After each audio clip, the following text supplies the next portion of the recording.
السلام علیکم ورحمۃ اللہ وبرکاتہ، نحمده ونصلی علی رسولہ الکریم، اما بعد فاعوذ باللہ من الشیطان الرجیم، بسم اللہ الرحمن الرحیم، رب اشرح لی صدری ویسر لی امری واحلل عقدۃ من لسانی یفقہوا قولی۔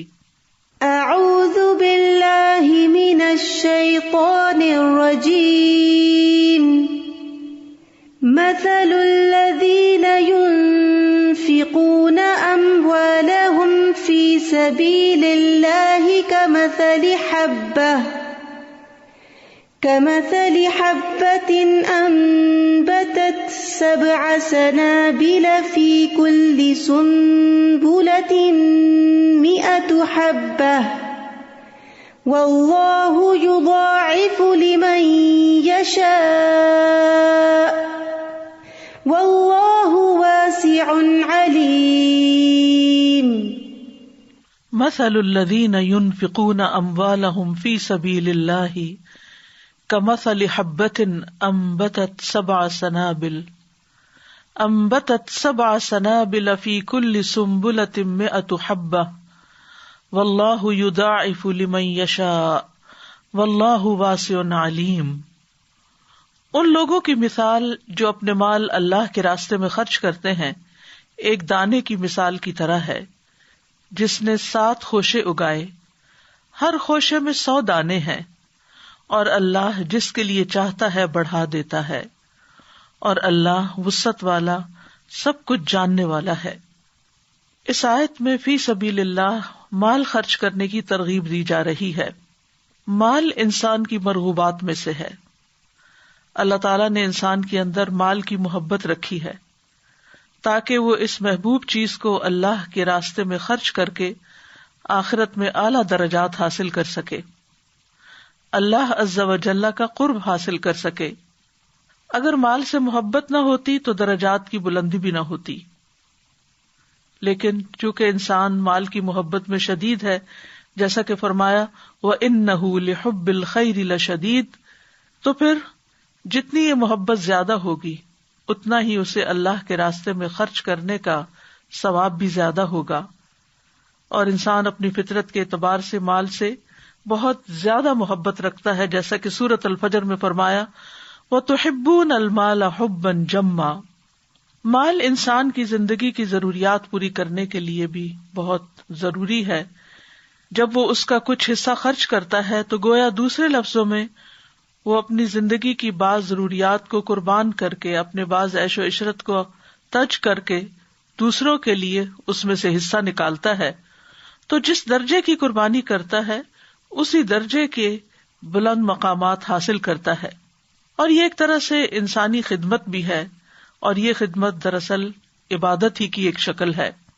انفاق میں بہت کچھ شامل ہے، مال کے علاوہ علم، وقت، جاہ، مہارت وغیرہ وغیرہ، لیکن اس آیت میں خاص طور پر مال خرچ کرنے کی بات کی گئی ہے اور ایک مثال سے بات سمجھائی گئی ہے۔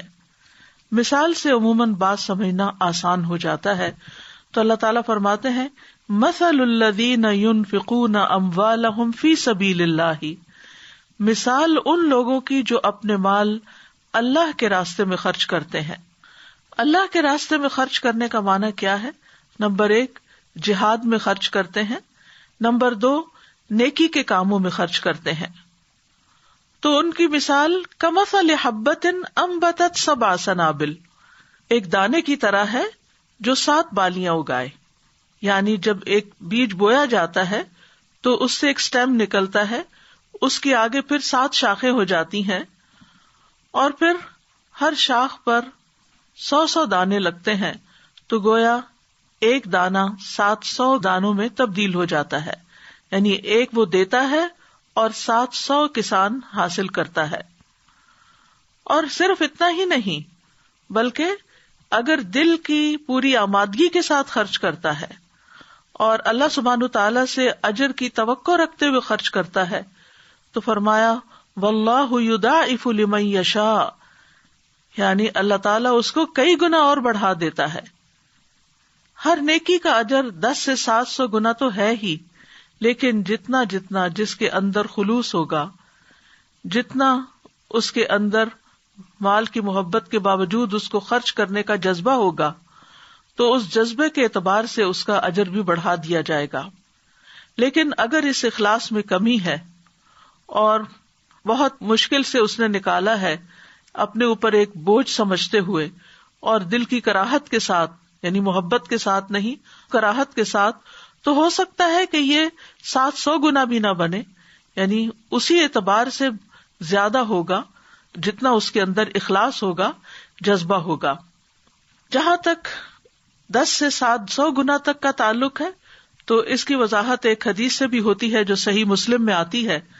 ابو ہریرہ رضی اللہ عنہ سے روایت ہے، وہ کہتے ہیں کہ رسول اللہ صلی اللہ علیہ وسلم نے فرمایا، جس نے کسی نیکی کا ارادہ کیا پھر اس پر عمل نہیں کیا، اس کے لیے ایک نیکی لکھ دی جاتی ہے، اور جس نے کسی نیکی کا ارادہ کر کے اس پر عمل بھی کر لیا، اس کے لیے 10 سے 700 گنا تک نیکیاں لکھی جاتی ہیں۔ واللہ واسع، اور اللہ بہت وسعت والا ہے، اپنی تمام صفات میں وسعت والا ہے، اپنی رحمت، اپنی قدرت، اپنی مغفرت میں وہ بہت برتر اور بہت اعلیٰ ہے۔ علیم، بہت علم والا ہے، خوب جاننے والا ہے، یعنی اس کا علم بھی ہر چیز کو گھیرے ہوئے ہے، لہذا وہ دیکھتا ہے کہ کس نے کس جذبے کے ساتھ مال خرچ کیا، تو اسی اعتبار سے اس کا فضل اس پر زیادہ ہو جاتا ہے۔ اس لیے یہ 2 صفات ایک جگہ پر آئی ہیں۔ تو یہاں چونکہ مال کا ذکر کیا گیا ہے، تو مال ہر وہ چیز ہوتی ہے جو انسان کی ملکیت میں ہو، خواہ وہ کوئی حصی چیز ہو جس کی کوئی قیمت ہو، یا نفع والی چیز ہو جیسے مانوی چیزیں، کوئی ہنر وغیرہ ہو۔ حصی چیزوں میں جیسے درہم و دینار ہیں، روپیہ پیسہ ہے، ڈالرز ہیں، گاڑی ہے، گھر ہے، اور اسی طرح جو منافع حاصل ہوتے ہیں وہ تمام چیزیں اس میں شامل ہو جاتی ہیں۔ اور فی سبیل اللہ میں 2 چیزوں کا ہونا ضروری ہے، ایک یہ کہ وہ اللہ کے لیے خالص ہو، اور دوسرے یہ کہ وہ اللہ سبحانہ تعالیٰ کی شریعت کے مطابق ہو، اس کی پیروی میں ہو۔ اگر ان 2 شرائط کے ساتھ انسان مال خرچ کرے گا تو اس کو اللہ سبحانہ تعالیٰ کی طرف سے بہترین اجر ملے گا جس کا انسان شمار بھی نہیں کر سکتا۔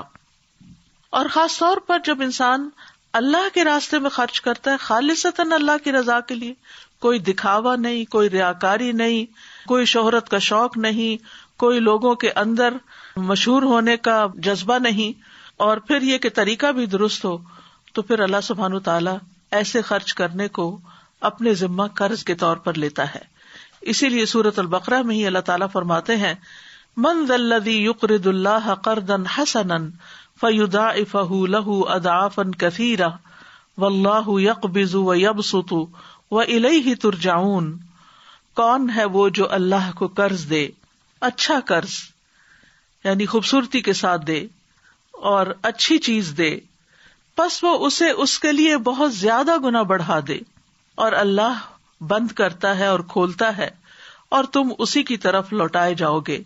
یعنی اللہ سبحانہ تعالیٰ ایسے صدقے کو اتنی عزت دیتا ہے کہ وہ اس کو اپنے ذمے قرض کے طور پر لیتا ہے، کیونکہ قرض ایسی چیز ہوتی ہے جس کا لوٹانا لازم ہوتا ہے، یعنی اللہ سبحانہ تعالیٰ پھر اس کا بہترین اجر اس کو کئی گنا زیادہ دے گا۔ فَيُضَاعِفَهُ لَهُ أَضْعَافًا كَثِيرًا، وہ اس کو اس کے لیے بہت زیادہ گنا بڑھا دے گا۔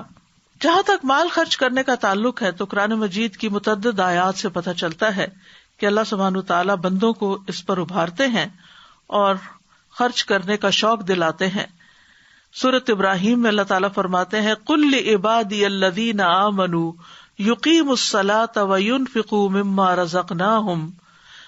رَزَقْنَاهُمْ سِرًّا وَعَلَانِيَةً مِّن قَبْلِ أَن يَأْتِيَ يَوْمٌ لَا بَيْعٌ فِيهِ وَلَا خِلَالٌ۔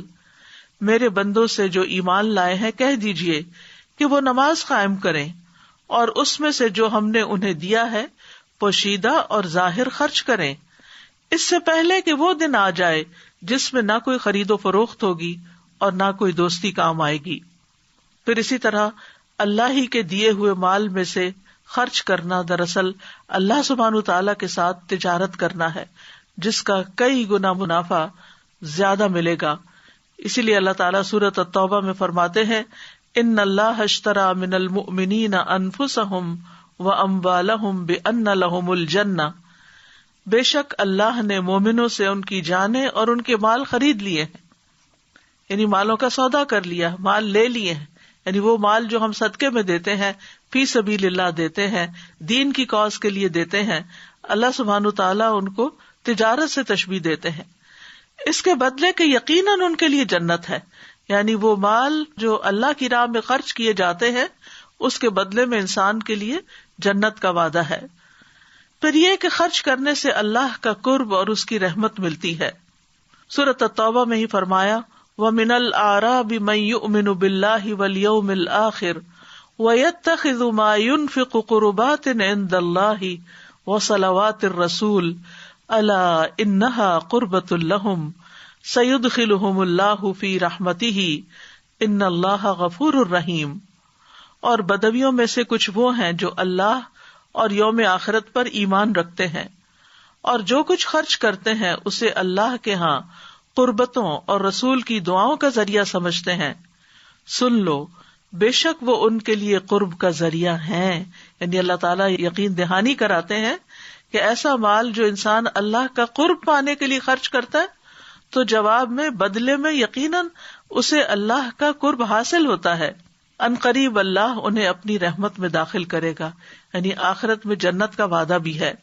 بے شک اللہ بے حد بخشنے والا نہایت رحم فرمانے والا ہے. پھر اسی طرح دنیا میں بھی اور پھر آخرت میں بھی مال کا خرچ کرنا خوف اور غم سے نجات کا ذریعہ ہے. سورۃ البقرہ میں اللہ تعالیٰ فرماتے ہیں الذین ينفقون اموالهم باللیل والنہار سرا وعلانیۃ فلہم اجرہم عند ربہم ولا خوف علیہم ولا هم يحزنون. وہ لوگ جو اپنے مال رات اور دن چھپے اور کھلے خرچ کرتے ہیں، یعنی رات کو بھی اور دن کو بھی جب ضرورت پڑے، اور ضرورت نہ بھی ہو تو خود ضرورت مندوں کو ڈھونڈتے ہیں، اور ان پر احسان نہیں کرتے بلکہ اپنے آپ پر ہی احسان کرتے ہوئے اللہ کے راستے میں خرچ کرتے ہیں. سو ان کے لیے ان کا اجر ان کے رب کے پاس ہے، یعنی محفوظ ہے. رب سے بڑھ کر کسی کی امانت کی حفاظت کرنے والا کون ہو سکتا ہے؟ ان پر نہ کوئی خوف ہے اور نہ وہ غمگین ہوں گے. پھر اسی طرح اللہ تعالیٰ نے سورۃ سبا میں مال خرچ کرنے کے بہترین نعم البدل کا وعدہ کیا. وما انفقتم من شیء فهو يخلفه وهو خیر الرازقین. اور تم جو بھی چیز خرچ کرتے ہو تو وہ اس کی جگہ اور دے دیتا ہے اور وہ سب رزق دینے والوں سے بہتر ہے. یعنی انسان کبھی بھی خرچ کرتے ہوئے دل چھوٹا نہ کرے کہ یہ چیز مجھ سے جدا ہو جائے گی، نہیں، اس سے بہتر چیز آپ کو ملے گی. اب دیکھیے کہ یہ جو دینے کا اصول ہے یہ پوری کائنات کے اندر آپ کو نظر آئے گا. سورج دیتا ہے کیا؟ دھوپ، روشنی، گرمی. چاند دیتا ہے روشنی. پھر اسی طرح درخت دیتے ہیں یا آکسیجن یا پھل پھول. پھر اسی طرح بادل دیتے ہیں، سمندر اپنا پانی لینے دیتا ہے، ہوائیں بادلوں کو اٹھا کر ایک جگہ سے دوسری جگہ لے جاتی ہیں فائدہ پہنچانے کے لیے. تو یہ جو دینے کا اصول ہے یہ ساری کائنات کے اندر ہے، اور جو بھی دیتا ہے وہ اس سے بہتر پاتا ہے. اور اس طرح انسان نہ صرف یہ کہ دنیا میں یعنی اپنی زندگی میں بلکہ مرنے کے بعد بھی اس کا فائدہ دوسروں کو پہنچاتا رہتا ہے. تو دینے والے لوگ اللہ کے محبوب ہوتے ہیں اور اللہ سبحانہ تعالیٰ ان سے اچھے بدلے کا وعدہ کرتا ہے، اور اللہ کے راستے میں خرچ کرنے پر انسان کو پورا پورا واپس بھی مل جاتا ہے. تو اگر انسان کائنات کے ساتھ ہم آہنگی اختیار نہیں کرتا، یعنی دینے والا نہیں بنتا، تو پھر محروم رہ جاتا ہے، پھر پریشانیاں اس کو گھیر لیتی ہیں. جو دوسروں کے دکھ درد میں کام آتا ہے اللہ سبحانہ تعالیٰ اس کو بھی اسی طرح تکلیفوں اور دکھوں اور دردوں سے نجات عطا کرتے ہیں. فرمایا وما تنفقوا من شیء فی سبیل اللہ یوفی الیکم وانتم لا تظلمون. اور جو چیز بھی تم اللہ کے راستے میں خرچ کرو گے وہ تمہاری طرف پوری لوٹا دی جائے گی. یعنی اللہ تعالیٰ کو تو اس کی ضرورت نہیں ہے، وہ تو اپنے پاس نہیں رکھے گا، اور آپ دیکھیے کہ جس پر یہ یقین ہو کہ وہ ہماری امانت واپس کرے گا اور لازماً واپس کرے گا تو اس کو آپ خوشی سے دیتے ہیں، خوشی سے اس کے پاس رکھواتے ہیں. یہ جو ہم خرچ کر رہے ہوتے ہیں یہ ہمارے ہاتھ سے ضائع نہیں ہو رہا ہوتا، یہ ہمارے اپنے ہی لیے کہیں اور جمع ہو رہا ہوتا ہے. ایک وہ مال ہوتا ہے جسے ہم دنیا کے بینک میں جمع کراتے ہیں، اور ایک وہ ہوتا ہے جس کو ہم آخرت بینک میں یا اللہ کے پاس جمع کرواتے ہیں. دنیا میں بہت دفعہ ایسا بھی ہوتا ہے کہ جمع کروانے کے بعد نکالنے کی مہلت ہی نہیں آتی کہ انسان اس دنیا سے ہی چل بستا ہے، لیکن اللہ کے پاس تو ہم سب کو واپس جانا ہے. انا للہ و انا الیہ راجعون، بے شک ہم اللہ ہی کے لیے ہیں اور اسی کی طرف واپس جانے والے ہیں. تو جو کچھ اپنی زندگی میں ہم آگے بھیجتے رہیں گے وہ وہاں پورا نہ صرف یہ کہ جو بھیجا وہ، بلکہ اس کو 10 گنا سے 700 گنا اور اس سے بھی زیادہ، کئی گنا زیادہ اخلاص کے مطابق اللہ سبحانہ و تعالیٰ بندوں کو واپس کرے گا. اور اس کے ساتھ ساتھ نہ صرف یہ کہ اجر ملے گا بلکہ اس کے علاوہ عذاب علیم سے نجات بھی ملے گی.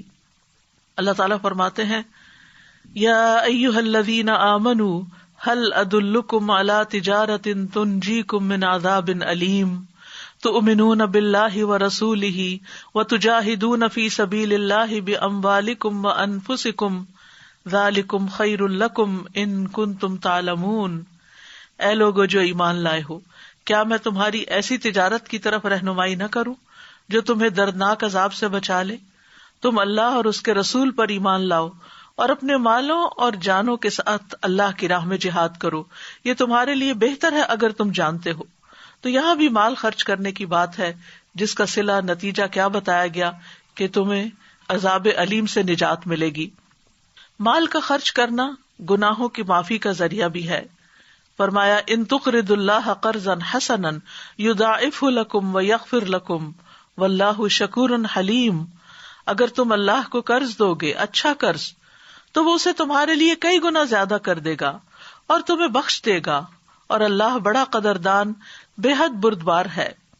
پھر اسی طرح ایک اور جگہ پر فرمایا فالذین آمنوا منکم وانفقوا لهم اجر کبیر، کہ جو لوگ تم میں سے ایمان لائے اور انہوں نے خرچ کیا ان کے لیے اجر کبیر ہے، یعنی بہت بڑا اجر ہے. پھر اسی طرح یہ خرچ کرنا جنت میں داخلے کا ذریعہ ہے. فرمایا وسارعوا الی مغفرۃ من ربکم وجنۃ عرضها السماوات والارض اعدت للمتقین الذین ينفقون فی السراء والضراء والکاظمین الغیظ والعافین عن الناس واللہ یحب المحسنین. اور ایک دوسرے سے بڑھ کر دوڑو اور اپنے رب کی جانب سے بخشش کی طرف اور اس جنت کی طرف جس کی چوڑائی آسمانوں اور زمین کے برابر ہے، ڈرنے والوں کے لیے تیار کی گئی ہے. کون ہے وہ؟ جو خوشی اور تکلیف میں خرچ کرتے ہیں، یعنی صرف اچھے دنوں میں خرچ نہیں کرتے، تنگ دست بھی ہو تو بھی وہ اللہ کے راستے میں خرچ کرتے ہیں، اور غصے کو پی جانے والے ہیں اور لوگوں سے درگزر کرنے والے ہیں، اور اللہ نیکی کرنے والوں سے محبت رکھتا ہے. اس کے برعکس جو لوگ اللہ کے راستے میں خرچ نہ کریں، قرآن مجید میں ان کی مذمت بھی کی گئی ہے. فرمایا ہا انتم ہؤلاء تدعون لتنفقوا فی سبیل اللہ فمنکم من یبخل ومن یبخل فانما یبخل عن نفسہ واللہ الغنی وانتم الفقراء وان تتولوا یستبدل قوما غیرکم ثم لا یکونوا امثالکم. سنو، تم وہ لوگ ہو کہ تم بلائے جاتے ہو تاکہ اللہ کی راہ میں خرچ کرو، تو تم میں سے کچھ وہ ہیں جو بخل کرتے ہیں، اور جو بخل کرتا ہے وہ در حقیقت اپنے آپ ہی سے بخل کرتا ہے، اور اللہ بے پرواہ ہے اور تم ہی محتاج ہو. اور اگر تم پھر جاؤ گے تو وہ تمہاری جگہ تمہارے سوا اور لوگوں کو لے آئے گا، پھر وہ تمہاری طرح نہیں ہوں گے. تو اس لیے یاد رکھنا چاہیے کہ جو کچھ ہم اللہ کے راستے میں خرچ کریں گے وہ ہمارے اپنے ہی فائدے کے لیے ہوگا. قرآن مجید کے علاوہ متعدد احادیث میں بھی خرچ کرنے کی فضیلت بتائی گئی ہے. ابو سعید خدری سے روایت ہے کہ ایک آدمی نبی صلی اللہ علیہ وسلم کے پاس آیا اور کہا کہ لوگوں میں سے افضل کون ہے؟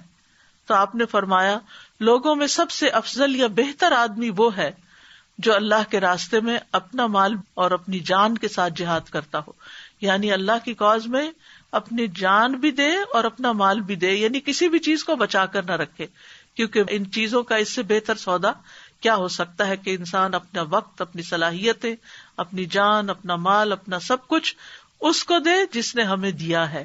یعنی یہ سب کچھ ہمارا ذاتی نہیں ہے، بلکہ ہم یہ جو بھی دیتے ہیں نہ اللہ پر احسان کرتے اور نہ بندوں پر، کیونکہ اللہ سبحانہ تعالیٰ نے ہمیں دیا ہے، اس نے دیا ہے اور کسی کے ذریعے ہمیں دیا ہے اور اس دنیا میں ہی دیا ہے. تو پھر اگر ہم کسی پر خرچ کرتے ہیں یا اللہ کی رضا کے لیے خرچ کرتے ہیں تو دراصل اپنا ہی بھلا کرتے ہیں.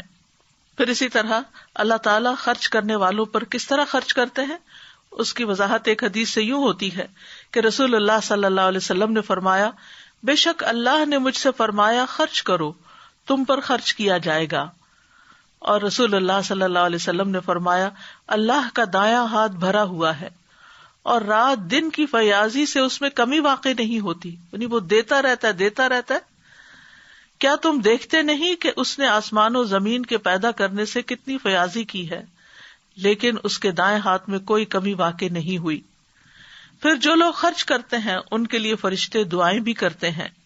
رسول اللہ صلی اللہ علیہ وسلم نے فرمایا، ہر دن جس میں بندے صبح کرتے ہیں 2 فرشتے اترتے ہیں، ان میں سے ایک کہتا ہے اے اللہ خرچ کرنے والے کو اس کا متبادل عطا فرما، اور دوسرا کہتا ہے اے اللہ روک کر رکھنے والے کے مال کو ضائع کر دے.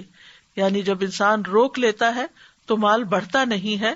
بظاہر ہمارے فگرز شاید کچھ بڑھ جائیں لیکن مال کی برکت نہیں ہوتی، اس مال کے اندر وہ بڑھوتری نہیں آتی. اللہ کے ہاں جو اس کا ایک کے بدلے 700 گنا ملنا ہے وہ اس کے اندر نہیں لکھا جاتا. لہذا خیر ہے اس میں کہ انسان خرچ کرتا رہے اور خرچ نہ کرنے میں شر ہے. ابو امامہ کہتے ہیں کہ رسول اللہ صلی اللہ علیہ وسلم نے فرمایا، اے ابن آدم بے شک ضرورت سے زیادہ مال خرچ کر دینا تمہارے لیے بہتر ہے، اگر تم اس کو روک لو گے تو تمہارے لیے برا ہوگا، اور گزر بسر جتنا مال رکھنے پر تمہیں کوئی ملامت نہیں، اور دینے کی ابتدا اپنے اہل و عیال سے کرو، اور اوپر والا ہاتھ نیچے والے ہاتھ سے بہتر ہوتا ہے. اور جتنا زیادہ مال ہو اتنا ہی انسان کو اللہ کے راستے میں زیادہ خرچ کرنا چاہیے. رسول اللہ صلی اللہ علیہ وسلم نے فرمایا، جو لوگ دنیا میں زیادہ مالدار ہیں قیامت کے دن وہی خسارے میں ہوں گے، سوائے اس کے جسے اللہ نے مال دیا ہو اور وہ اسے اپنے دائیں بائیں، اپنے آگے اور پیچھے خرچ کرے اور اسے بھلائی کے کاموں میں لگائے. اور خرچ کرتے ہوئے مفلسی سے نہیں ڈرنا چاہیے. بلال بن رباح کہتے ہیں کہ رسول اللہ صلی اللہ علیہ وسلم نے فرمایا، اے بلال خرچ کیا کرو اور عرش والے کی جانب سے مفلسی سے نہ ڈرا کرو. یعنی سارے خزانوں کا مالک تو اللہ ہے، لہذا اگر تم دو گے تو وہ تمہیں اور دیتا جائے گا. اور جب تک انسان دیتا رہتا ہے انسان کے پاس نعمتیں باقی رہتی ہیں، اور جب انسان دوسروں کو دینا بند کر دیتا ہے تو اللہ سبحانہ تعالیٰ اس سے وہ نعمتیں کسی اور کی طرف منتقل کر دیتا ہے.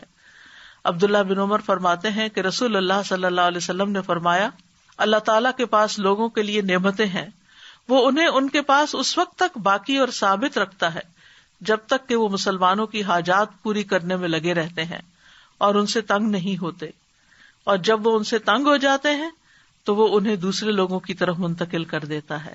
یعنی بعض اوقات کوئی شخص بار بار ہم سے مانگے تو ہم اریٹیٹ ہونے لگتے ہیں اور ہم تنگ ہونے لگتے ہیں کہ اس نے تو روز کا کام بنا لیا ہے، اور مختلف طریقوں سے بعض اوقات ڈانٹ ڈپٹ بھی کر لیتے ہیں یا احسان جتا دیتے ہیں یا اس کو کوئی نصیحتیں کرنا شروع کر دیتے ہیں. تو ایسے میں پھر انسان کو خیر منانی چاہیے کہ جو اس کے پاس ہے وہ اس کے لیے کتنا فائدہ مند ہوگا. کیونکہ مال خرچ کرنے سے نہ صرف یہ کہ انسان کو مزید مال ملتا ہے یا مزید نعمتیں ملتی ہیں، بلکہ انسان سے بہت سے شر بھی ٹلتے ہیں. مثلاً بیماریوں سے حفاظت ملتی ہے. رسول اللہ صلی اللہ علیہ وسلم نے فرمایا، اپنے مریضوں کا علاج صدقے کے ذریعے کیا کرو. ابن شقیق کہتے ہیں کہ میں نے عبداللہ بن مبارک کو اس وقت کہتے ہوئے سنا جب ان کے پاس ایک آدمی آیا اور اس نے ان سے اپنے گھٹنے میں نکلنے والے ایک زخم کے بارے میں پوچھا کہ اس زخم کو 7 سال ہو چکے ہیں اور بہت سے علاج بھی کروائے ہیں، طبیبوں سے بھی پوچھا ہے لیکن اسے کوئی فائدہ نہیں ہوا. تو عبداللہ بن مبارک نے کہا، جاؤ ایسی جگہ جا کر کنواں کھدواؤ جہاں پانی کی ضرورت ہو، مجھے امید ہے کہ جب وہاں سے چشمہ پھوٹے گا تو تمہارا یہ خون رسنا بند ہو جائے گا. جب اس شخص نے ایسا کیا تو وہ صحت یاب ہو گیا. اسی طرح بہت سی مشکلات سے نجات ملتی ہے. حارث اشعری کہتے ہیں کہ اللہ کے نبی صلی اللہ علیہ وسلم نے فرمایا، بے شک اللہ عز و جل نے یحییٰ بن زکریا علیہ السلام کو 5 باتوں کے متعلق حکم دیا کہ ان پر خود بھی عمل کریں اور بنی اسرائیل کو بھی ان پر عمل کرنے کے لیے کہیں۔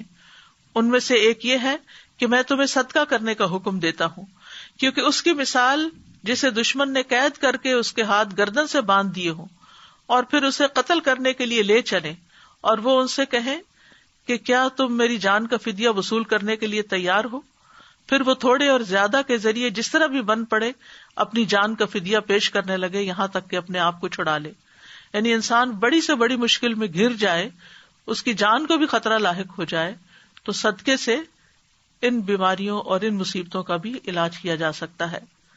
پھر قیامت کے دن باعث ذخیرہ ہوگا اور ایک کے بدلے میں 700 گنا اجر ملے گا۔ نبی صلی اللہ علیہ وسلم نے فرمایا، جس نے اللہ کی راہ میں کوئی چیز خرچ کی اس کے لیے 700 گنا لکھا جاتا ہے۔ ابو مسعود کہتے ہیں کہ ایک آدمی نے اللہ کے راستے میں ایک اونٹنی صدقہ کی جس کی ناک میں نکیل بھی پڑی ہوئی تھی، تو رسول اللہ صلی اللہ علیہ وسلم نے فرمایا، قیامت کے دن یہ 700 اونٹنیاں لے کر آئے گا جن کی ناک میں نکیل پڑی ہوگی، یعنی اس کا انٹینجیبل بدلہ اس کو وہاں دیا جائے گا۔ پھر اسی طرح یہ ہے کہ گناہوں کی معافی ملتی ہے، گناہ دھل جاتے ہیں۔ جابر کہتے ہیں کہ نبی صلی اللہ علیہ وسلم سے انہوں نے سنا، وہ کعب بن عجرہ سے فرما رہے تھے، اے کعب، صدقہ گناہوں کو اس طرح مٹاتا ہے جیسے پانی آگ کو مٹا دیتا ہے۔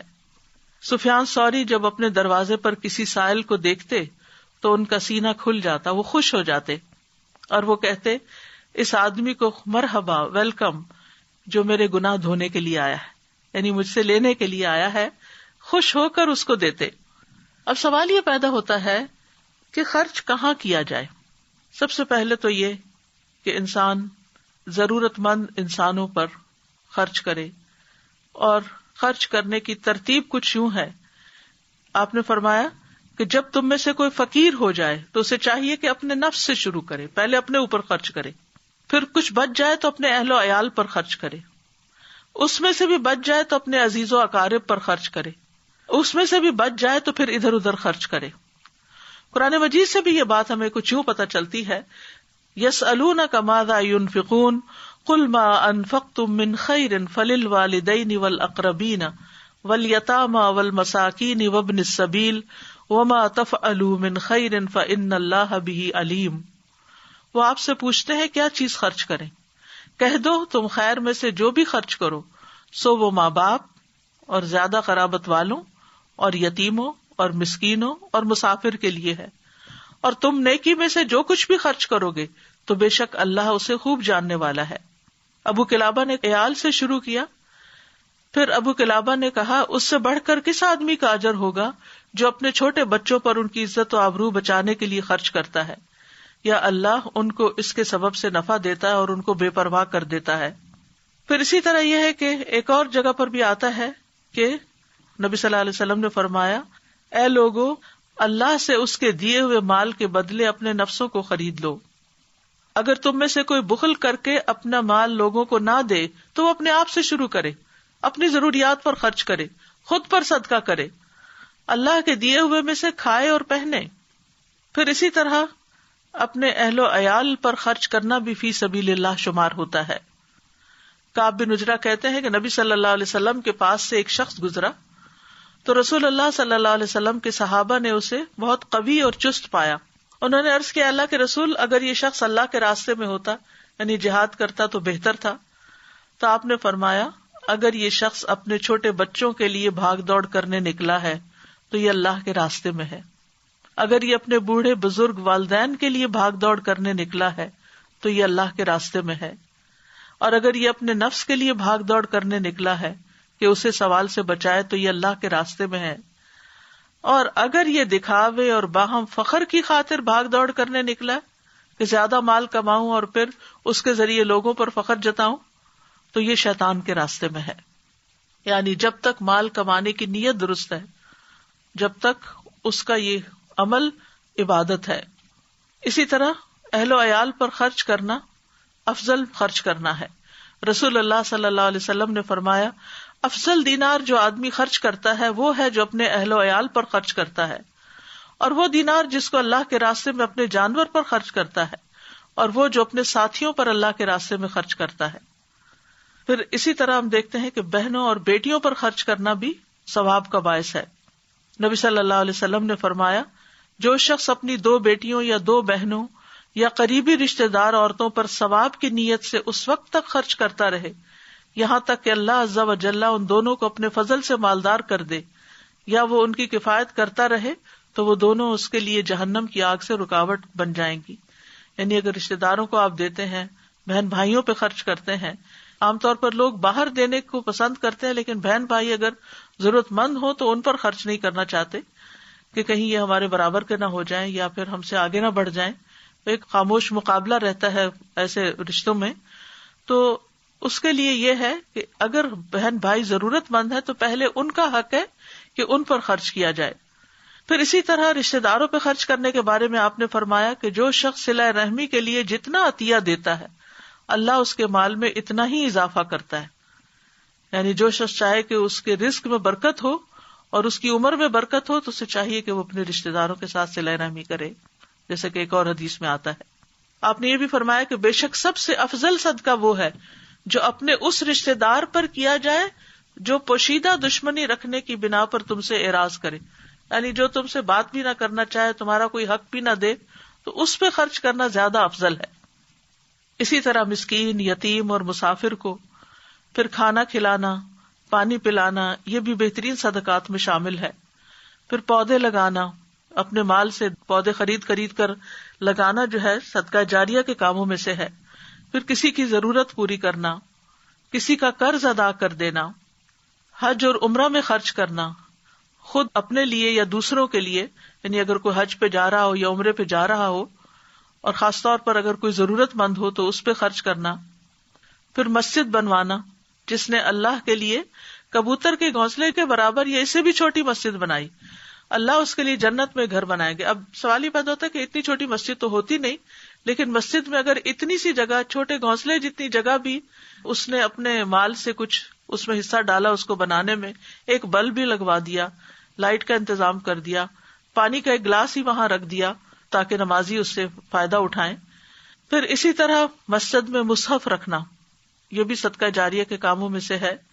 رسول اللہ صلی اللہ علیہ وسلم نے فرمایا 7 چیزوں کا ثواب بندے کی موت کے بعد بھی جاری رہتا ہے جب وہ قبر میں ہوتا ہے: جس نے علم سکھایا، نہر بنوائی، کنواں کھدوایا، درخت لگوایا، مسجد بنوائی، کسی کو قرآن کے مصحف کا وارث بنا دیا، یا اولاد چھوڑی جو اس کے مرنے کے بعد اس کے لیے استغفار کرتی ہے۔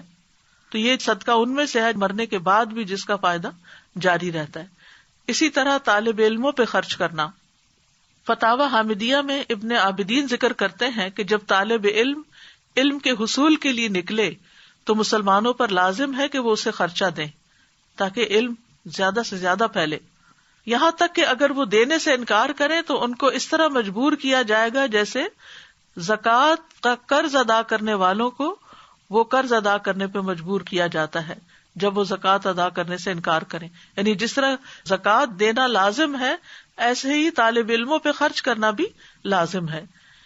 اسی طرح مالکی مذہب میں ایک فتویٰ ہے کہ مسلمانوں کو طالب علموں کو ہر سال 100 دینار کی مقدار کے برابر خرچہ دینا چاہیے، یعنی اتنے فنڈ ریزنگ ہونی چاہیے کہ جس سے جو لوگ پڑھ رہے ہیں، خواہ دنیاوی فائدہ مند علم پڑھ رہے ہیں یا دین پڑھ رہے ہیں، دنیاوی تعلیم والوں پر تو پھر بھی ماں باپ خرچ کر دیتے ہیں یا رشتہ دار کے یہ کل کو کچھ کمانے کے قابل ہو جائیں گے تو یہ پھر دوسروں کو دینے کے قابل ہوں گے، لیکن جو لوگ دین پڑھ رہے ہوتے ہیں عموماً ان پہ خرچ کرنے سے لوگ کتراتے ہیں کہ اس سے ان کو کوئی مال تو آگے حاصل نہیں ہوگا اور یہ لوٹانے کے قابل بھی نہیں ہوں گے۔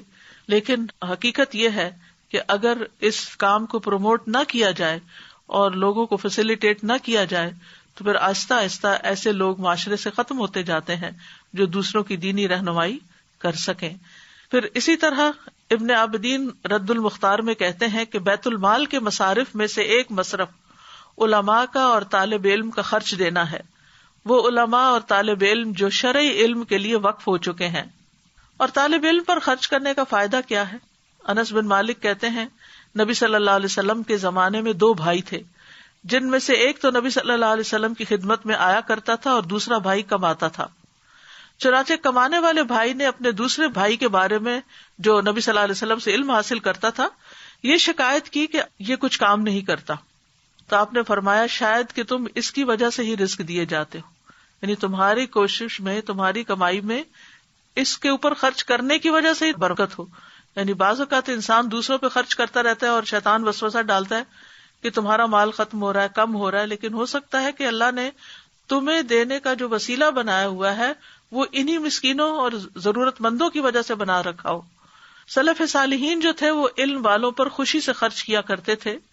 لیث بن سعد ہر سال امام مالک بن انس کو 100 دینار بھیجتے تھے. ابن لہیعہ جو حدیث کے ائمہ میں سے ایک امام تھے، جب ان کی کتابیں جل گئیں تو لیث نے ان کی طرف 1000 دینار بھیجے. پھر اسی طرح انسان کو خرچ کرتے ہوئے یہ خیال رکھنا چاہیے کہ خالص اللہ کی رضا کے لیے خرچ ہو، کیونکہ صرف وہ چیز قبول ہوتی ہے جو صرف اللہ سبحانہ تعالیٰ کے لیے کی جاتی ہے. تو عمومی طور پر یہ جو دینے کی بات ہے اس میں یہ ہے کہ خدمت دین کے کاموں میں خرچ کرنا چاہیے. اسی طرح مصالح عامہ کے جس میں پبلک کو سہولت ہو جن چیزوں پر، اس کے لیے مسجد بنانا تو ہم دین کا کام سمجھتے ہی ہیں، لیکن پہلے زمانے میں مسافروں کے لیے رات ٹھہرنے کی جگہ نہیں ہوا کرتی تھی، تو مسافر خانے بنوانا، پل تعمیر کروانا، سڑکیں بنوانا، پھر اسی طرح ہسپتال بنوانا، اور خصوصاً ایسے علاقوں میں ڈسپینسریز اور ہاسپٹل بنوانا جہاں لوگوں کی صحت کی ضروریات پوری نہ ہوتی ہوں. پھر اسی طرح مدارس بنانا، یتیم خانے بنوانا، بیواؤں کے لیے مکانات کی تعمیر کرنا، قبرستان کے لیے زمین وقف کرنا. ریسنٹلی کورونا وائرس کی وجہ سے اسپین میں لاشوں کو یا جلایا جا رہا ہے یا پھر یہ کہ ان کو وہاں دفن کرنے کے لیے، اور وہ بھی چند سال کے لیے دفن کرنے کے لیے، اگر 5 سال کے لیے کوئی کرایہ پر لیتا ہے یا 10 سال کے لیے جگہ لیتا ہے، یعنی مستقل ہمیشہ کے لیے نہیں ملتی، تو اس پر کسی نے مجھے بتایا کہ 12 سے 15 لاکھ خرچ ہوتے ہیں. تو اب آپ اندازہ کیجئے کہ جہاں مسلمانوں نے اپنے لیے زمین لے کر قبرستان نہیں بنائے، وہاں اس وقت جبکہ کثرت سے لوگوں کی ڈیتھس ہو رہی ہیں تو دفنانا ایک الگ مسئلہ بن گیا ہے. فلائٹس نہیں جا رہی آ رہی، جس کی وجہ سے وہ پہلے تو باڈیز پاکستان بھیج دیا کرتے تھے کیونکہ بھیجنا سستا تھا بنسبت اس کے کہ وہ لوکلی دفنایا جائے. تو ایسی جگہوں پر جہاں قبرستان کے لیے زمین نہ ہو مسلمانوں کے، وہاں مل جل کر پیسے اکٹھے کر کے زمین کا بندوبست کرنا، کیونکہ اگر اس میں مردے دفنا دیے جائیں پھر ہر کچھ عرصے کے بعد ان کی ہڈیاں ایک طرف کر کے نئی لاشیں وہاں دفن کی جا سکتی ہیں. جیسے آپ دیکھتے ہیں مقبرۃ البقیع میں کہ وہاں پر مستقل طور پر نبی صلی اللہ علیہ وسلم کے زمانے سے لوگ دفن کیے جا رہے ہیں. پھر اسی طرح بیمار جانوروں کے علاج پر یا ان کے لیے جگہ بنانا، مغسلہ جیسے مردوں کو نہلانے کی جگہ، پھر اسی طرح درخت لگانے پر، پھر لنگر کھولے جا سکتے ہیں، فوڈ بینکس بنائے جا سکتے ہیں، راستے بنائے جا سکتے ہیں جہاں پر لوگوں کو آنے جانے میں تکلیف ہو، لوگوں کے لیے ٹرانسپورٹ کا انتظام، یعنی ضرورت مند لوگوں کی ٹرانسپورٹ کا انتظام کیا جا سکتا ہے، پانی کا انتظام کیا جا سکتا ہے. یعنی ایک تو کنواں کھدوانا ہے، اس کے علاوہ بھی جیسے کولر وغیرہ رکھوا دینا مختلف پبلک پلیسز پر. کیونکہ جب انسان مال خرچ کرتا ہے تو اپنے لیے بہت سے فائدے حاصل کرتے ہیں. نہیں دیتا تو وہ ایک چیز ہے، مال دیتا ہے، لیکن اس کو کیا کیا ملتا ہے؟ سب سے پہلی بات تو یہ کہ شرح صدر ہوتا ہے، دل کھل جاتا ہے، راحت قلب نصیب ہوتی ہے، رزق میں اضافہ ہوتا ہے، جن کو دیتا ہے ان کے ساتھ تعلقات اچھے ہو جاتے ہیں، فقر کا علاج ہے. کسی نے اپنا واقعہ مجھ سے شیئر کیا تھا کہ ان کے بھائی کا اچانک کاروبار ختم ہو گیا اور بہت تھوڑا اس کے پاس باقی رہا، تو اس نے وہ اللہ کے راستے میں دے دیا، اور اس کے بعد جو اس کے اوپر اللہ سبحانہ وتعالیٰ کی رحمتوں کی بارش ہوئی. کیونکہ بعض اوقات تنگ حالات میں انسان سوچتا ہے کہ میرا کیا بنے گا، یہ تو میں اب اپنے لیے رکھ لوں، لیکن اس میں بھی کیونکہ پیچھے ہم پڑھ چکے ہیں آیت کے تنگی میں اور خوشحالی میں دونوں میں خرچ کرتے ہیں، بالسراء والضراء. پھر اسی طرح یہ ہے کہ بخل کا علاج ہے، تکبر کا علاج ہے صدقہ کرنا، کیونکہ عام طور پر جب انسان کے پاس مال زیادہ ہو جاتا ہے تو دوسروں پر فخر جتانے لگتا ہے.